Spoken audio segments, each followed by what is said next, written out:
Hello, this is Linda Long, Support and Homeless Services Coordinator for Haysville USD 261.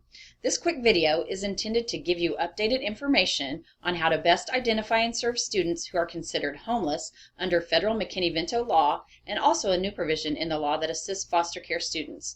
Thank you for your time and for all you do for kids. First, let's define who is homeless. Any student who has lost housing due to a financial hardship or domestic issue who is not living in a place that is fixed, regular, and/or adequate should be referred as homeless.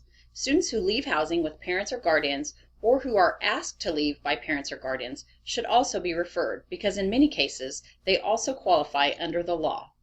Let's look at some examples. Students and families who are staying in campers, RVs, or cars would be considered homeless because their residence is not a fixed residence, meaning it can easily be moved from place to place. These students should always be referred. Students who are staying in shelters, garages, storage units, or other locations not normally designated as family housing should also always be referred. These residences are not considered regular because they are not permanent family homes. Students or their families that may report they have no running water, electricity, or other basic needs should also always be referred. Their living situation would qualify under the law because it is not adequate for basic living.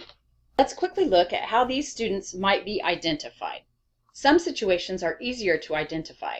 If a student's address is a hotel or motel, or if you discover they are living in a car or at a campground, that should always be a homeless referral. Other times, it is difficult to determine whether it is a homeless situation or not.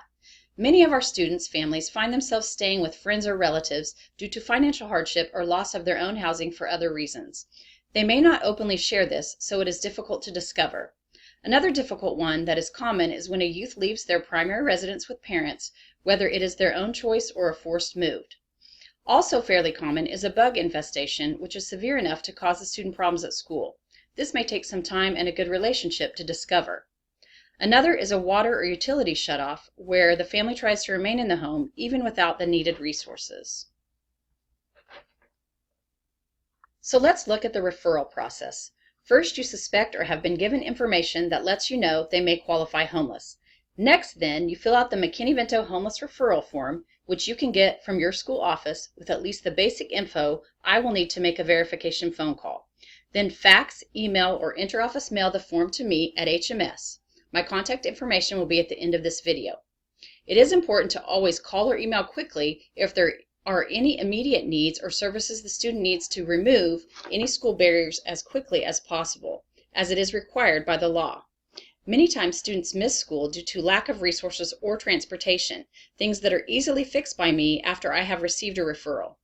Finally, include me in any IEP or SIT meetings regarding referred students so services can be streamlined and coordinated. Students who qualify as homeless have several legal rights. The main ones important for you to be aware of are school choice, which means the student has the right to remain in the school of origin, which is the school they attended at the time they became homeless, for the remainder of the school year, even if they are staying or become permanently housed outside our district. They also must be given transportation assistance if they request it, and it is determined by me to be feasible. That assistance may be available to them for the remainder of the school year, even if they become housed outside our district. All students who qualify are automatically eligible for free school meals without filling out the lunch forms and for school fee waivers.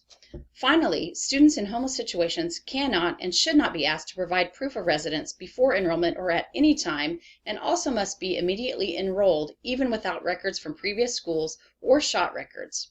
Also remember to always refer if you suspect a homeless situation. You don't need a student or parent's permission to make a referral.